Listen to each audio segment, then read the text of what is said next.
Hello everybody, welcome to One Academy, and today we are going to discuss the next topic in our modern Indian history context, which is the first phase of revolutionary activities from the period of 1907 to 1917. Beginning with the first thing, there was a split which already happened between the extremists and moderates. This is me, Vani Mehra. So we are starting now.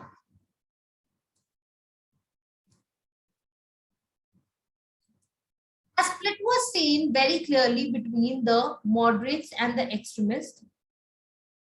This had brought down certain activities in front of the Britishers and also in front of the leadership. For example, the activities of revolutionary heroism was started as a byproduct of growth of militant nationalism. ये जो हम बात करते हैं कि heroism की बात करते हैं, रेवोल्यूशनरी हीरोइज्म की बात करते हैं, तो ये एक मिलिटेंट नेशनलिज्म के तौर पे स्टार्ट हुई थी, which required the act of attacking or required the act of for that matter being little extremist in that particular sense. तो जो पहला फेज था, it required a more activist form as a fallout of the Swadeshi and boycott movement, and this had continued till the period of 1917. Second phase started as a fallout of the non-cooperation movement.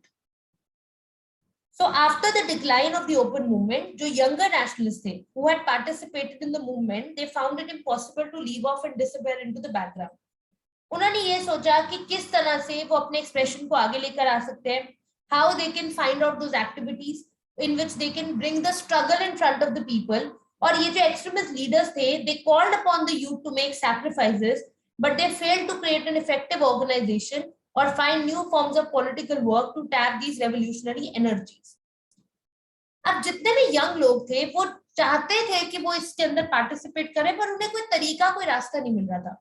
Younger elements, they were not ready to retreat after the decline of the open phase.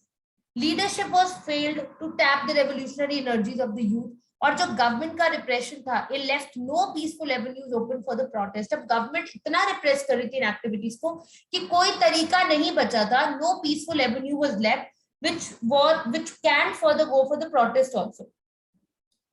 Revolutionaries considered, but did not find it practical at that stage to implement the options of creating a violent mass revolution throughout the country or of trying to subvert the loyalties of the army. Instead, इन्होंने opt किया to follow in the footsteps of Russian nihilist or the Irish nihilist. This methodology involved individual heroic actions such as organizing assassination of unpopular officials. जो officials unpopular थे, उन्होंने बोला कि एक काम करते हैं, हम इनको assassinate कर देते हैं. इनको मारने के बाद ये होगा कि एक वेव उठाएगी, एक लहर उठाएगी, जहां से लोगों को समझ आएगा कि नहीं, इन्हें ऐसे आराम से लेके नहीं चल सकते. They are going to be dangerous. The idea was to strike terror in the hearts of the rulers, arouse people and remove the fear of authority from their minds. अगर कोई बहुत पावरफुल आपके सामने हो और आपको उसको सप्रेस करना है, उसकी पावर को, तो या तो आप उसके सपोर्ट सिस्टम को खत्म कर सकते हो, जो भी उसके सपोर्टर्स है, या तो आपके उसके जो इमीडिएट लोग हैं उन्हें आप खत्म कर सकते हो, जो लेस पावरफुल है बट उसके काफी काम के है. ये बहुत बार देखा गया. It has been seen in so many, you can say different revolutions, it has been seen in different historical events कि पावरफुल लोगों को हटाने के लिए उनके जो स्ट्रॉन्गेस्ट पिलर्स है उनको हटाना पड़ता है. इसीलिए ब्रिटिशर्स को कमजोर करने के लिए उनके वो लीडर्स जो इतने ज्यादा नहीं स्ट्रॉन्ग थे, उन्हें असैसिनेट करने की जरूरत थी. रेवोल्यूशनरी एक्टिविटीज का सर्वे किया गया था स्टेट वाइज, अलग अलग स्टेट वाइज. तो we had to talk about कि पहले हम बात करेंगे बंगाल के बारे में. बंगाल सबसे इंपॉर्टेंट रीजन रहा है of any kind of activity that has taken place. कुछ भी एक्टिविटी जो भी होती थी, तो बंगाल ने सबसे इंपॉर्टेंट फेज रखा है इसके अंदर.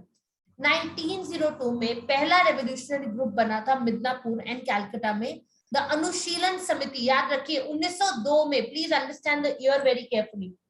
1870 में हुआ क्या था कि कैलकाटा के जितने स्टूडेंट्स थे उन लोगों ने इकट्ठे सीक्रेट सोसाइटीज बनाई थी, बट ये बहुत ज्यादा एक्टिव नहीं थी. पर 1902 में मिदनापुर के अंदर अंडर जनेंद्र नाथ बासु और कैलकाटा में अनुशीलन समिति बनी थी प्रमोदा मित्तर के अंडर. और इसके अंदर उनका मेजर फोकस ये था कि वो फिजिकल और मॉरल ट्रेनिंग देना चाहते थे to the members, and they remained insignificant till 1907 to 1908. 1906 के अंदर 1906 में युगांतर वॉज फॉर्म्ड। इन अप्रैल 1906 एक इनर सर्कल बना विद अनुशीलन, जिसका पार्ट थे बरिंद्र नाथ कुमार घोष, भूपेंद्र नाथ दत्ता, वो स्टार्टेड द वीकली। इन्होंने एक वीकली मैगजीन स्टार्ट की जिसका नाम था युगांतर, प्लीज याद रखिए नाम, Yugantar. And they conducted a few abortive actions. और 1905 से 1906 में काफी ऐसे न्यूज़पेपर्स शुरू हुए उस टाइम पे जो रेवोल्यूशनरी वायलेंस को बहुत ज्यादा प्रोपोगेट करते थे, जैसे सिवियर पुलिस ब्रुटैलिटीज जो पार्टिसिपेंट्स हुई थी बारिसल कॉन्फ्रेंस में। तो युगांतर ने इसके बारे में कुछ लिखा था, मैं आपको बताना चाहूंगी। The remedy lies with the people, the 30 crore people inhabiting India must raise their 60 crore hands to stop this curse of oppression. Force must be stopped by force. ये युगांतर की लाइंस थी, force must be stopped by force. इसका मतलब था कि ये revolutionary activities को, violence को कहीं ना कहीं बता रहे थे कि इसी के थ्रू हम इनको, ब्रिटिशर्स को रोक सकते हैं। राज बिहारी बोस और सचिन सन्याल ने ऑर्गेनाइज किया secret society covering far-flung areas of Punjab, Delhi and United Provinces, while some others like Hemachandra Kanugo, they went abroad for military and political training. 1907 के अंदर क्या हुआ, abortive attempt बनाया गया which was made by the Yugantar group on the life of a very unpopular British official, Sir Fuller. In December 1907, there were attempts to derail the train on which Lieutenant Governor Shri Andrew Fraser was traveling, तो उसको derail करने की कोशिश की गई। और 1908 में प्रफुल्ला चक्की और खुदीराम बोस ने बॉम्ब फेंका at a carriage supposed to be carrying a particularly sadistic white judge Kingsford in Muzaffarpur. Kingsford was not in the carriage. Unfortunately, दो ब्रिटिश लेडीज जो थी उनकी डेथ हो गई, they got killed, और प्रफुल्ला चक्की shot himself dead while Khudiram Bose was tried and hanged. ये जो पूरा अनुशीलन ग्रुप है जिसके बारे में हम बात कर रहे हैं यहाँ पे, द अनुशीलन ग्रुप, पूरा अनुशीलन ग्रुप जो है इन्हें अरेस्ट किया गया, including the Ghosh brothers, Aurobindo and Barindra, who were tried in the Alipore conspiracy case also, and they variously called Maniktola bomb conspiracy और मुरारी पुकूर कॉन्स्पिरेसी। ये बहुत सारी कॉन्स्पिरेसीज का हिस्सा थे। Ghosh brothers were charged with conspiracy और waging war against the king and the equivalent of high treason and punishable with death by hanging. तो इसी के बाद बरिंद्र घोष जो थे, he became the head of the secret society of revolutionaries under the Ulaskar Dutt as the maker of bombs, were given the death penalty which was later commuted to life in prison. अब trial के time पे क्या हुआ, जो Narendra Gaussian थे और Goswami who had turned approver and crown witness was shot dead by two co-accused, Satyendra Nath Bose and कानीलाल Dutta in jail. 1909 के अंदर, I am talking about 1909 now, public prosecutor को गोली मार दी गई कैलकाटा में। और फरवरी 1910 के अंदर, in February 1910, deputy superintendent of police जो था, he met the same fate while leaving the Calcutta high court. 1908 में बरार डकैती हुई थी डाका अनुशीलन के थ्रू। इन्वेस्टिगेशन हुई, assassination किसने किसका किया, कैसे किया, which led to the Delhi conspiracy trial also. And at the end of the trial, there were people like Basant Kumar Biswar, Amir Chand and Awadh Bihari who were convicted and executed for their role in the conspiracy. अगर मैं western अनुशीलन की बात करूं, देखो अलग अलग parts में wave उठ रही थी, तो वेस्टर्न जो अनुशीलन था समिति, it found a good leader. उनके जो लीडर थे उनका नाम था जतिंद्र नाथ मुखर्जी और भागा जतिन, ये नाम याद रखिएगा, दिस इज भागा जतिन, वेस्टर्न अनुशीलन के लीडर थे ये। And he emerge as the Jugantar और युगांतर।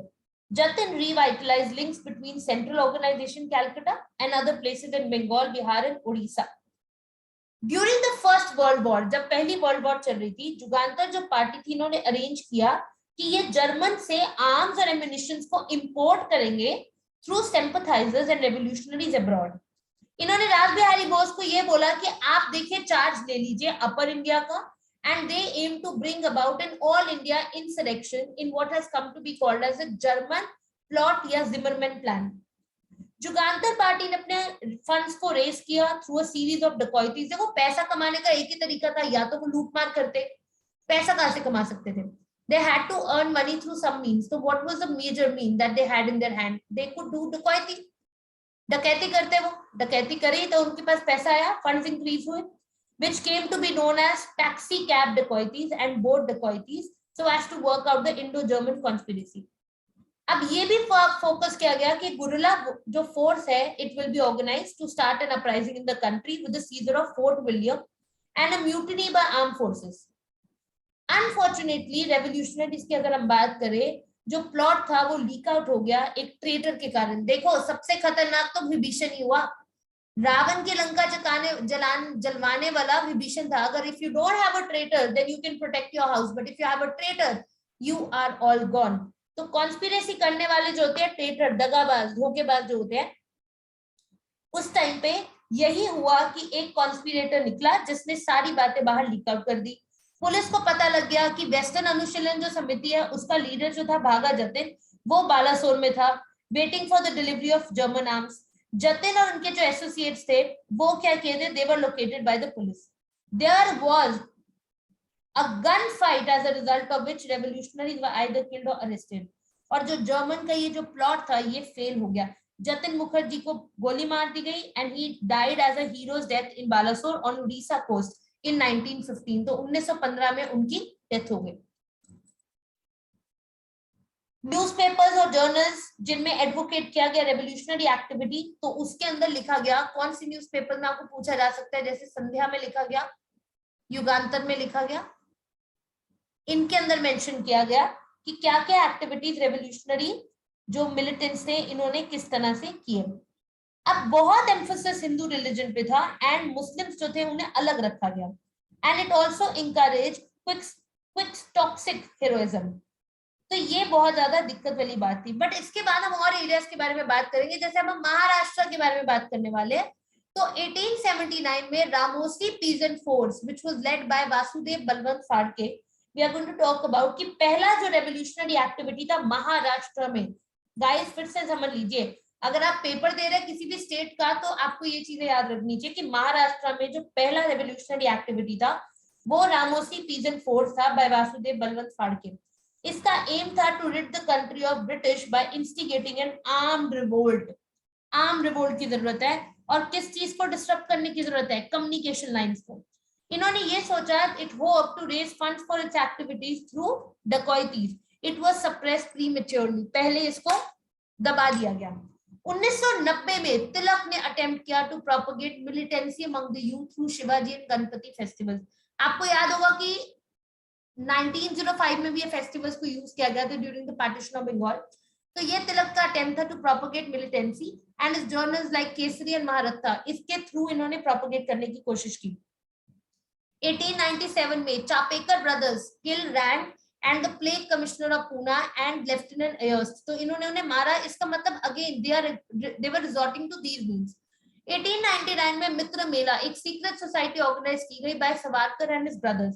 सीक्रेट सोसाइटीज के अंदर बेसिकली डिस्कशन होती थी कि किस तरह से ये लोग आगे की अपनी स्ट्रैटेजी बनाएंगे, तो इसीलिए ये सीक्रेट सोसाइटी बनाएंगे.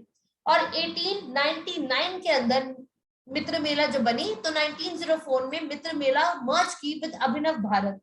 अब ये अभिनव भारत जो था ये हुआ आफ्टर माजिनीज यंग इटली इन 1904.